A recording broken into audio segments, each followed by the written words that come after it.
भोजन खिलाकर भी वे शांत नहीं होते थे। तब पड़ोस से सब लोग आते थे, हरि हरि की ध्वनि करते थे। वह भगवान का नाम सुनकर कई घंटों से रोने वाले चैतन्य महाप्रभु व निमाई पंडित खिलखिलाकर हंसने लगते थे।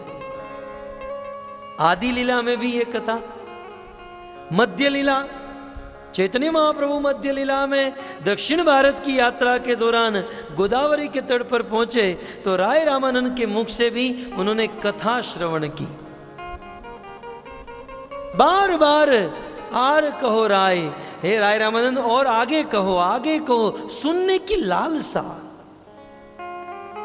महाप्रभु जब छोटे थे तब भी कथा सुनने की इच्छा थी, जब बड़े हुए तब भी कथा सुनने की इच्छा, और उनके अंतिम जीवन में जगन्नाथपुरी गंभीरा क्षेत्र में जब कृष्ण का विरह सताता था, कृष्ण के विरह में महाप्रभु जब रोने लगते थे, कहां जाऊं कहां पाऊं ब्रजेंद्र नंदन, जब कृष्ण का विरह सताता था, उस समय भी स्वरूप दामोदर और राय रामानंद चैतन्य महाप्रभु को भागवत कथा सुनाते थे। महाप्रभु के जीवन में आदि मध्य अंत भगवत कथा श्रवण करने में बहुत जोर दिया, और भक्तों चैतन्य महाप्रभु भागवत का आस्वादन करते थे। तो हम सब गौड़ीय भक्त हैं, और इस गौड़ीय भक्त की श्रृंखला में, परंपरा में भागवत का आस्वादन करना है। आइए हमें 9वें श्लोक से प्रारंभ करना है, लेकिन भूमिका स्वरूप मैं 4 श्लोक आगे से शुरू करके आपको संक्षिप्त में यदि कहूं,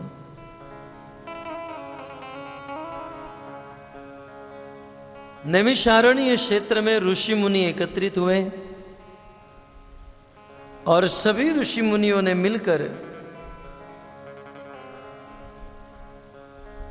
श्री उग्रश्रवा सूत को 6 प्रश्न पूछे। ऋषि मुनियों ने सूत गोस्वामी से 6 प्रश्न पूछे। संक्षिप्त में इतना ही सुनिए। प्रथम प्रश्न, सभी शास्त्रों का सार क्या है? सबसे बड़ा साधन क्या है? 1। दूसरा प्रश्न, मनुष्य जीवन का सबसे बड़ा गोल साध्य क्या है? मनुष्य जीवन का गोल, मनुष्य जीवन का लक्ष्य क्या रात दिन पैसे कमाना है? बस मनुष्य जीवन का लक्ष्य पत्नी का पालन करना, बच्चों का पालन करना, क्या इतना ही मनुष्य जीवन का लक्ष्य है? ऋषि मुनियों ने सूत जी से प्रश्न पूछा, मनुष्य जीवन का लक्ष्य क्या है? दूसरा प्रश्न। तीसरा प्रश्न, साक्षात भगवान कृष्ण इस पृथ्वी पर क्यों आए? चौथा प्रश्न, कृष्ण की विशुद्ध लीला सुनाइए। पांचवा प्रश्न, भगवान कृष्ण के अवतारों का चरित्र सुनाइए। और छठा प्रश्न, कृष्ण के चले जाने के बाद धर्म किसकी शरण में गया? भागवत के प्रारंभ में भागवत की नींव समान ये 6 प्रश्न, और इन 6 प्रश्न का उत्तर सूत गोस्वामी ने देना प्रारंभ किया। जब सूत जी उत्तर देने लगे तब सूत जी ने कहा, मुनयः साधु पृष्ठोहम भवद्भि लोकमंगलम यत्कृत कृष्ण संप्रश्नो ययात्मा सुप्रसीदति।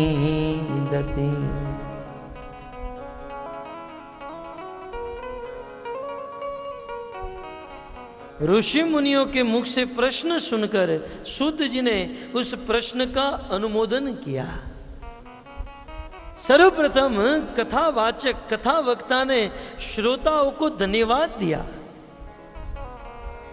मुनिया साधु पृष्ठोयम, हे मुनिगण, हे ऋषि मुनियों, आपने जो पृष्ठ पूछा है, अहम माने मुझे, आपने मुझे जो पूछा है, साधु, बहुत सुंदर पूछा है। समस्त जिज्ञासु ऋषि मुनियों का धन्यवाद किया। आपने बहुत सुंदर प्रश्न पूछा। क्यों? क्योंकि यत कृत कृष्ण सम प्रश्न, क्योंकि यह आपने जो प्रश्न पूछा वह प्रश्न कहीं ना कहीं भगवान श्री कृष्ण से जुड़ा हुआ है। भक्तों, श्रीमद् भागवत में 335 अध्याय है, 12 स्कंद, 335 अध्याय और 18,000 श्लोक। ये प्रत्येक श्लोक कहीं ना कहीं कैसे ना कैसे कृष्ण से जुड़े हुए हैं। कृष्ण से जुड़ा हुआ प्रश्न पूछा, इसलिए धन्यवाद देता हूं, क्योंकि कृष्ण से जुड़ा हुआ प्रश्न भवद भी लोकमंगलम, कृष्ण से जुड़ा हुआ प्रश्न इस संसार में एक दो आदमी का नहीं, पूरे लोक का, पूरे संसार का, पूरे भूमंडल का उद्धार कर देता है। बहुत सुंदर शब्द है भक्तों, भवद्भीर लोक मंगलम। लोक शब्द का अर्थ है संसार के लोग, लोक शब्द का अर्थ है ये पृथ्वी का गोला, ये लोक, भू भू अध लोक। कृष्ण के विषय में जब हम कथा सुनते हैं तो कथा के माध्यम से पूरा लोक, पूरा समाज ही शुद्ध हो जाता है। भक्तों, भगवत कथा एक ऐसा साधन है जिससे झुंड के झुंड को पवित्र किया जा सकता है। कथा समानम भुविनास्ति किंचित, कथा के समान इस भूमंडल में जीवों को पवित्र करने वाला अन्य कोई साधन नहीं है। सूत जी ने उनका धन्यवाद किया, उनका अनुमोदन किया। बहुत सुंदर है। और आपने जो प्रश्न पूछा है, इस प्रश्न से आत्मा प्रसन्न हो जाएगी। ये न आत्मा सुप्रसिद्धति, आत्मा प्रसन्न। इस संसार में प्रसन्न होने के लिए, सुखी होने के लिए रात दिन प्रयास किया जाता है। हम लोग सुखी होने के लिए पैसे कमाते हैं, वो लोग सुखी होने के लिए शराब पीते हैं, नाचते हैं बाहर हैं। संसार में लोग सुखी होने के लिए बहुत मेहनत परिश्रम करते हैं, लेकिन ये मेहनत, ये परिश्रम शरीर के लिए हो रहा है। जब तक आत्मा के लिए परिश्रम ना हो तब तक हम सुखी नहीं हो सकते। वो प्रसिद्ध दृष्टांत, वो पिंजरे का पक्षी, उस पिंजरे के पक्षी को वो पिंजरा बदल दो, लोहे के पिंजरे से निकालकर चांदी के पिंजरे में रखो, सोने के पिंजरे में रखो, बाहर से पिंजरे को कितना ही सजाओ, लेकिन जब तक पिंजरे के अंदर रहे हुए तोते के लिए कुछ नहीं करेंगे तब तक उनका रोना बंद नहीं होगा और न तो वो तोता सुखी होगा। ठीक उसी प्रकार बाहर से शरीर को कितना हूं खिलाए, कितना हूं शराब पिलाए, कितना हूं नचाए, लेकिन जब तक शरीर के अंदर रहने वाली आत्मा के लिए कुछ नहीं करेंगे तब तक हमारे जीवन में वास्तविक सुख नहीं आएगा। वास्तविक भक्तों, संसार के जीवों का दुर्भाग्य है, दुख का कारण ही नहीं जानते हैं। दुख का कारण है, वे सोचते हैं शरीर में थोड़ा शराब डाल देंगे तो सुखी हो जाएंगे, यहाँ वहाँ का भोजन डाल देंगे, यहाँ तो केकड़े फेफड़े उठाकर जो भी मिल गया उसे उठाकर खा लेते हैं। सोचते हैं कि ये खाकर हम सुखी हो जाएंगे, लेकिन ये सब खाकर शरीर को सुख मिलेगा, फिल्मों के गाने सुनकर कान को सुख मिलेगा, टेस्ट लेकर जीवा को सुख मिलेगा, स्पर्श करके चमड़ी को सुख मिलेगा, लेकिन ये सब शरीर है, आत्मा सुखी नहीं हुई। इसलिए आदमी रात दिन प्रयास करता है, लेकिन बेचारा अपने दुख का कारण ही नहीं जान रहा। बहुत साल, आज से लगभग 20-25 साल पहले मैंने एक गीत सुना था, प्रदीप जी का भजन। पिंजरे के पंछी रे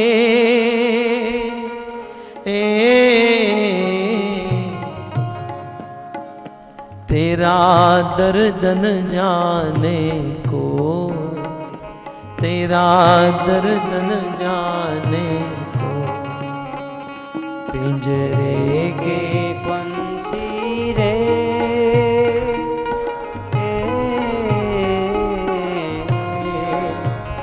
तेरा दर्द न जाने को, तेरा दर्द न जाने को। जिस समय मैं लगभग 5 साल का था, मेरे पिताजी एक कैसेट लेकर आए थे। आज भी मुझे याद है, उस पर लिखा था प्रदीप भजन, प्रदीप जी के भजन। तो जब छोटा था तब मैं सोचता था होगा कोई बेचारा पक्षी, किसी ने पिंजरे में बंद कर दिया होगा, रो रहा होगा। लेकिन 20 साल के बाद पता चला वह पक्षी और कोई नहीं, वह पक्षी हम हैं। आत्मा ही पक्षी है, आत्मा ही पक्षी है और शरीर ही पिंजरा है। और शरीर का मालिक जानता नहीं है। बाहर से तू खामोश है पर भीतर भीतर रोए, भीतर भीतर रोए, तेरा दर्द न जाने। कहो बाहर वाले को बुलाओ, शराब वाले को कहो न जाने को, तेरा दर्द न जाने को, तेरा दर्द न जाने को। पिंजरे के पंछी रे,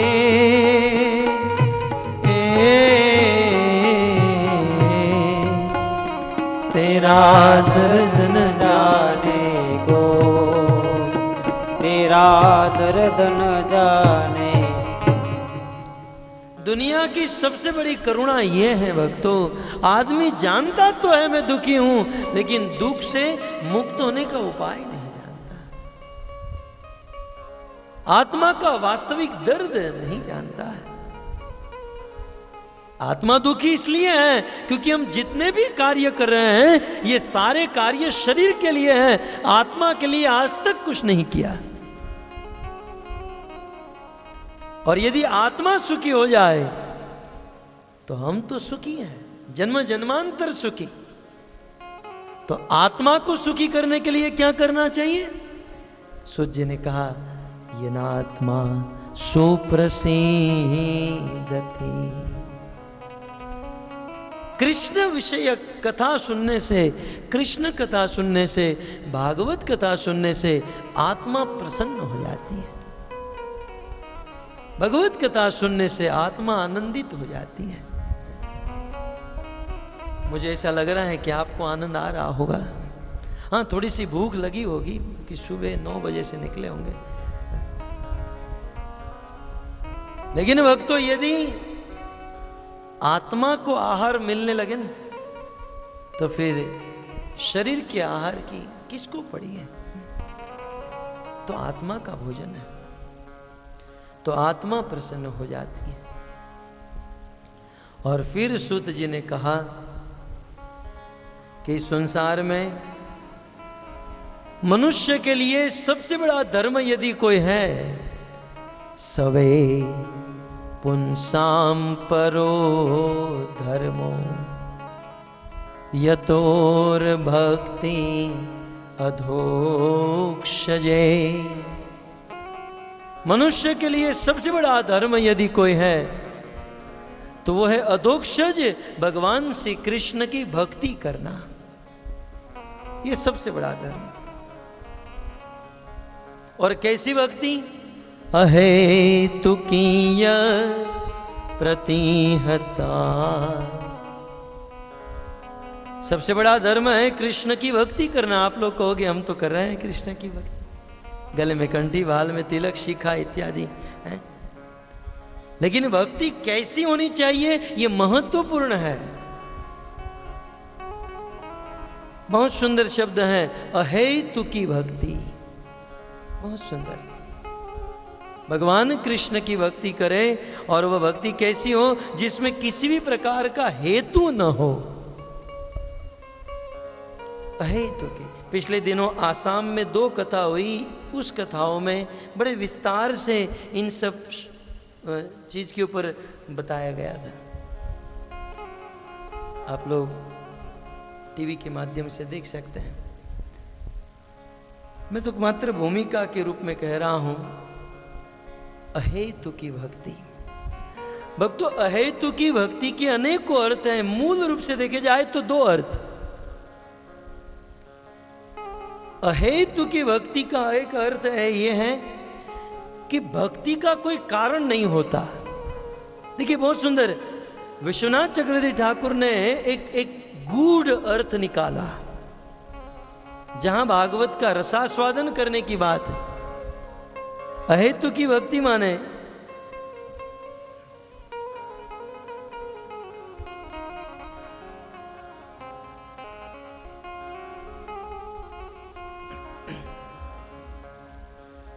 भगवान श्री कृष्ण की भक्ति का कोई कारण नहीं। अहेतु की माने बिना कारण की भक्ति होती है। भक्ति का कोई कारण नहीं। कुछ लोग ऐसा कहते हैं कि भक्ति का कारण भक्तों का संग है, भक्तों की संगति ये भक्ति का कारण। भक्तों की संगति करने से भक्ति मिलती है। कृष्ण भक्ति जन्म मूल है साधु संग। चक्रवर्ती पाद ने कहा नहीं, तत्व से यदि देखा जाए तो रूप गोस्वामी ने जहां पर भक्ति के लेवल बताए, श्रद्धा, साधु संग, भजन क्रिया, अनर्थ निवृत्ति, निष्ठा, रुचि, आसक्ति, भाव और प्रेम, इस भक्ति के 9 लेवल में साधु संग जो है ये द्वितीय अवस्था है। साधु संग ये दूसरी अवस्था है। इसलिए भक्ति का मूल साधु संग नहीं है, ये तो दूसरी अवस्था है।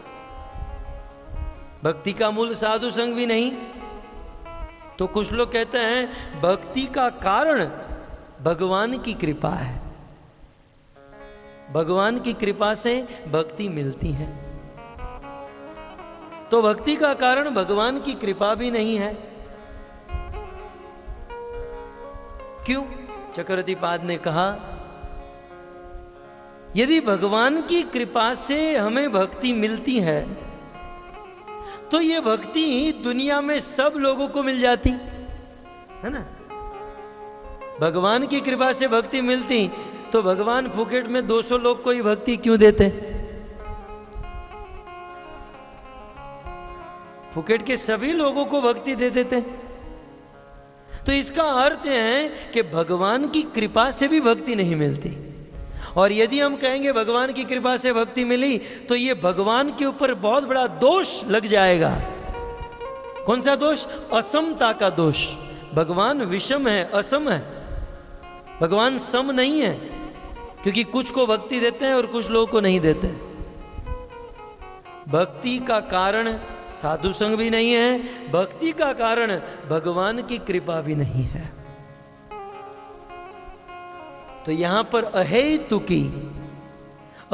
की माने जिसका कोई कारण ही नहीं है। सत्य कहे तो भक्ति का कोई कारण नहीं। चक्रवर्ती पाद कहते हैं भक्ति का कारण मात्र भक्ति है। भक्ति का कारण मात्र भक्ति। आप कहोगे भक्ति कैसे मिलेगी? भक्ति करने से ही भक्ति मिलेगी। सुंदर शब्द, सुंदर चीज बताई। हम लोग साधु संघ की कृपा के ऊपर, साधुओं की कृपा का आश्रित बनकर बैठेंगे या भगवत कृपा का आश्रित होकर बैठेंगे और कुछ नहीं करेंगे तो भक्ति नहीं मिलेगी। हमें हमारी ओर से मेहनत करनी है, परिश्रम करना है, और जब हम स्वयं भक्ति करेंगे तब भगवान की कृपा, भक्तों की कृपा, साधु संतों की कृपा होने लगेगी। लेकिन प्रथम स्टेप भक्तों की ओर से होगा। तो अहेतुकी का एक अर्थ है बिना कारण की भक्ति, और अहेतुकी का दूसरा अर्थ है बिना स्वार्थ की भक्ति। ऐसी भक्ति करे जिसमें किसी भी प्रकार का स्वार्थ न हो। और बिना स्वार्थ की जब हम भक्ति करते हैं तो उस भक्ति करने से दो चीज की प्राप्ति होती है, एक है ज्ञान और दूसरा है वैराग्य। जब भगवान की हम सच्ची भक्ति करते हैं, ईमानदारी से भक्ति करते हैं, तो ज्ञान और वैराग्य अपने आप उत्पन्न हो जाता है। भक्ति करने से ज्ञान और वैराग्य मिलता है। और भक्तों, ऐसे ज्ञान और वैराग्य से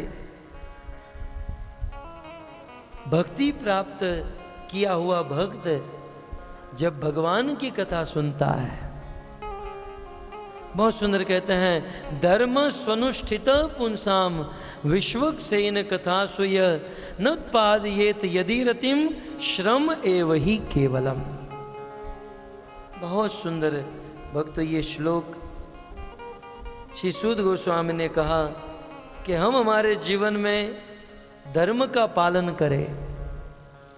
भक्तों, यहां धर्म का अर्थ आप वर्णाश्रम धर्म ले लीजिए या अपने जीवन के कर्तव्य ले लीजिए। आप जो दुकान चलाते हो, जो बिजनेस करते हो, जो काम करते हो, ये भी एक कर्तव्य है, धर्म है। जीवन में जो भी कार्य करते हैं, जो भी क्रिया करते हैं, उस क्रिया को करने से यदि विश्वक्सेन भगवान कृष्ण की कथा में रुचि उत्पन्न नहीं होती है, तो वह किया गया कार्य श्रम एव ही केवलम, वह मात्र श्रम है। कितनी बड़ी बात। आपने एक दिन में 1 लाख रुपए का माल बेच दिया, लेकिन वह बेचकर यदि कृष्ण कथा में रुचि नहीं हो रही है, तो देखने में लगता है कि 1 लाख रुपए का प्रॉफिट हुआ, लेकिन वह सबसे बड़ा लॉस। वह श्रम है, वह मात्र परिश्रम है। जीवन में वही कार्य हमारा सफल है जिस कार्य से कृष्ण कथा में रुचि उत्पन्न होती है। इसलिए हमारे जीवन में हम जो कर्म करते हैं, उस कर्म का मीटर है, और वह मीटर क्या है? कृष्ण कथा में रुचि कितनी बढ़ रही है, ये मीटर है हमारा। कृष्ण कथा में जितनी रुचि बढ़ रही है, इसका अर्थ यह है कि हमारे कर्म ठीक से हो रहे हैं, और रुचि बढ़ नहीं रही है तो हमारे कर्म ठीक से नहीं हो रहे। तो भक्तों, प्रश्न हो सकता है, हाँ, यदि हम मंदिर में सेवा करें या कृष्ण की सेवा करें, और ये सेवा करके भी यदि कृष्ण कथा में रुचि उत्पन्न नहीं हो रही है, तो वह सेवा करना भी श्रम एव ही केवलम, मात्र श्रम है। भले हम मंदिर में सेवा कर रहे हैं, हम भगवान की सेवा कर रहे हैं, लेकिन वो सेवा करके यदि कृष्ण कथा में रुचि उत्पन्न नहीं हो रही है, तब भी वो मात्र श्रम, मात्र परिश्रम है। तो मान लो प्रश्न हो सकता है किसी का कि हम मंदिर में सेवा करते हैं, लेकिन फिर भी कृष्ण कथा में रुचि उत्पन्न नहीं हो रही है। हो सकता है कि वह कार्य बाहर से दिखने में अच्छा है, हम सेवा कर रहे हैं, लेकिन वक्त तो उस कार्य के पीछे हमारा जो उद्देश्य है वो गलत है। बहुत सुंदर यहां पर कहा गया, मान लो हमारे मन में प्रश्न हो, तो फिर हम जीवन में ऐसा कौन सा कार्य करें जिससे कृष्ण कथा में रुचि हो? क्योंकि सारे कर्म का, कार्य का सार तो कथा में रुचि है। ऐसा कौन सा कार्य है? भक्तों, जीवन के सारे कार्य कृष्ण कथा में रुचि उत्पन्न करा सकते हैं, लेकिन उस कार्य के पीछे उद्देश्य एकमात्र भगवान कृष्ण की प्रसन्नता होनी चाहिए। जीवन के सारे कार्य कृष्ण कथा में रुचि उत्पन्न करा सकते हैं, श्रवण कीर्तन स्मरण वंदनम, ये तो है। लेकिन आप अपनी दुकान में बैठकर आप कपड़े बेचते हो या कुछ भी काम करते हो, दुकान में बैठकर काम करने से भी कृष्ण कथा में रुचि उत्पन्न हो जाएगी। वह काम करने का उद्देश्य यदि भगवान कृष्ण की प्रसन्नता हो जाए। बहुत गूढ़ रहस्य है भक्तों, बहुत। मैंने पहले ही कहा कि आप सब लोग सीनियर श्रोता हो चुके हो, इसलिए मैं कोई ढीली बात नहीं करूंगा। ये बहुत हायर फिलोसॉफी है। जीवन में जो हम कार्य कर रहे हैं, उस कार्य के पीछे भाव क्या होना चाहिए? कृष्ण की प्रसन्नता। जिस कार्य के पीछे कृष्ण प्रसन्नता का भाव है, तो उस कार्य को करने से कृष्ण कथा में रुचि उत्पन्न हो जाएगी या शुद्ध भक्ति हो जाएगी। दूसरे शब्दों में भक्तों, कुछ ऐसे कार्य हैं जो दिखने में बहुत बड़े हैं। जैसे मैं भागवत कथा कर रहा हूं, दिखने में कितना बड़ा लग रहा है, लेकिन इस कार्य के पीछे कृष्ण की प्रसन्नता नहीं है, तो ये कार्य भी मात्र श्रम है, इसका कोई लाभ नहीं। भगवान की सेवा करना, भोजन बनाना, प्रसाद सर्विस करना, ये जितनी भी कार्य बाहर से दिखने में बहुत बड़े हैं, लेकिन इस कार्य के पीछे कृष्ण की प्रसन्नता का हेतु नहीं है, तो वो मात्र श्रम है।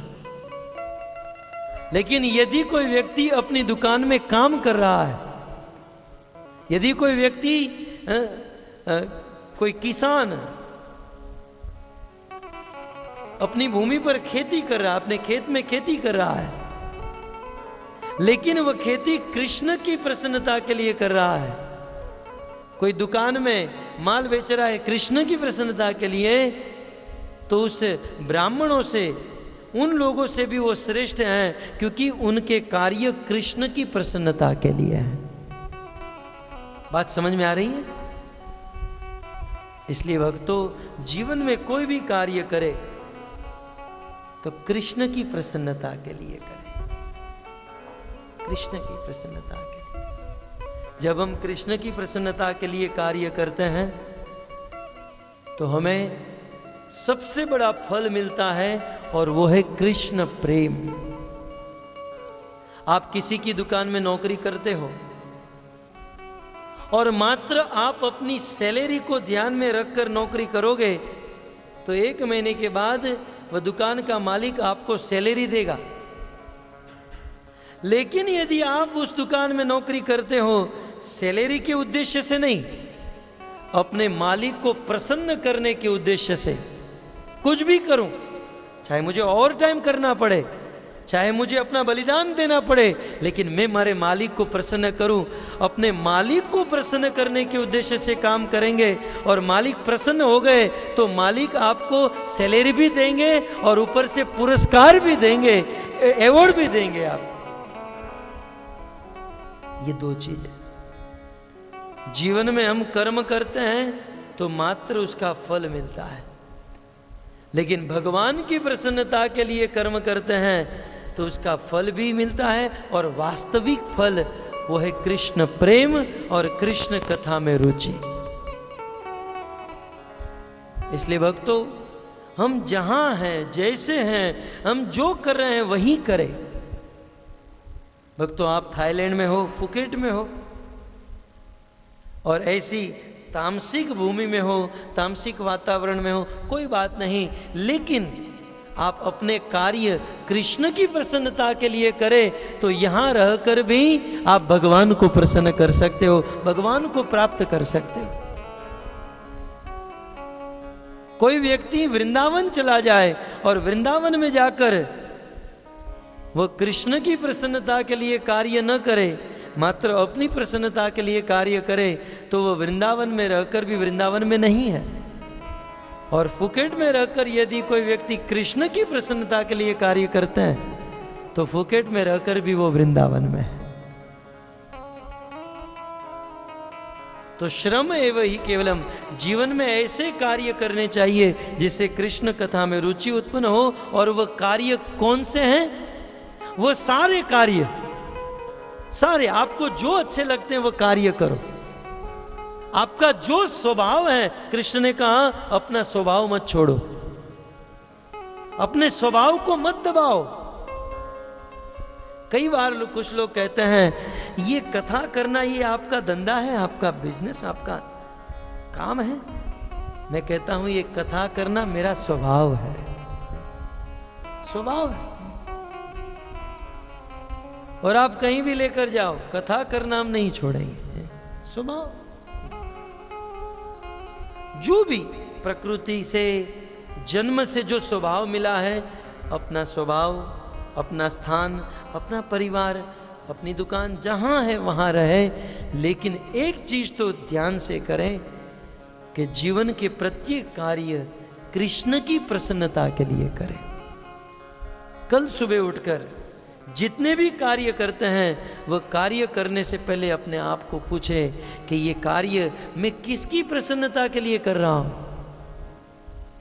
यदि वह कार्य मेरी प्रसन्नता के लिए है, निजेंद्रिय प्रीति वांछा तार नाम काम,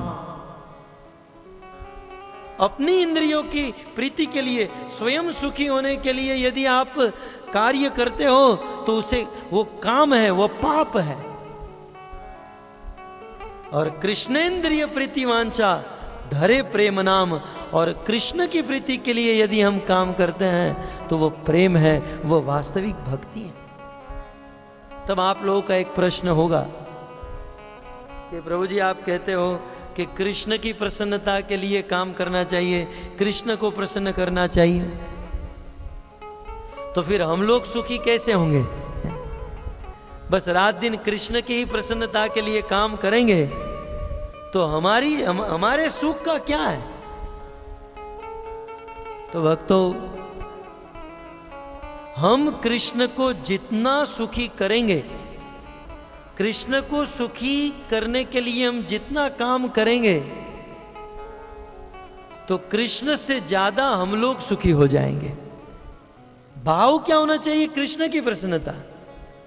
कृष्ण ऐसे ईश्वर हैं कि कृष्ण की प्रसन्नता हेतु किया गया कार्य हमें ही प्रसन्न कर देगा। ठंडी की मौसम है और पानी गर्म करना है, तो किसी मटके में आप पानी रखो और उसे चूल्हे पर चढ़ाओ। नीचे से आग जल रही है, उद्देश्य है पानी गर्म करना है।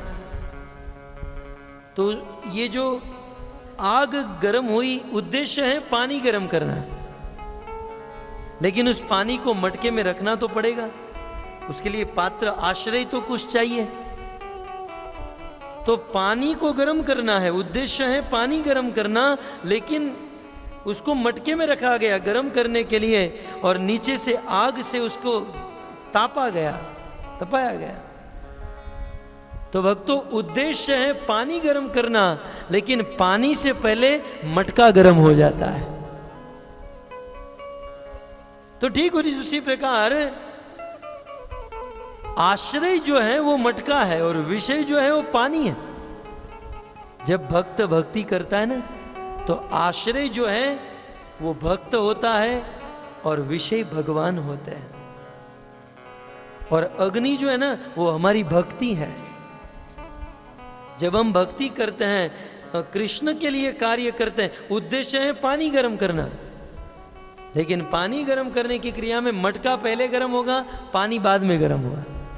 कृष्ण की प्रसन्नता के लिए जब हम काम करेंगे तो पहली प्रसन्नता हमें मिलेगी, बाद में भगवान कृष्ण प्रसन्न होंगे। ये सब आपको हार्ड लग सकता है। एक आसान दृष्टांत दे दूं। धनी आदमी बड़ी बड़ी गाड़ी रखते हैं, टोयोटा हाइब्रिड बड़ी बड़ी, और फिर कार चलाने के लिए ड्राइवर रखते हैं। ड्राइवर कार चलाता है, मालिक पीछे बैठा होता है। गर्मी की मौसम में मालिक कहे जरा एसी शुरू करो, तो ड्राइवर एसी शुरू करता है। ड्राइवर ने एसी शुरू किया किसके लिए? मालिक के लिए। मालिक ने ऑर्डर किया, ड्राइवर ने एसी शुरू किया मालिक के लिए। ड्राइवर का एसी शुरू करने का उद्देश्य क्या था?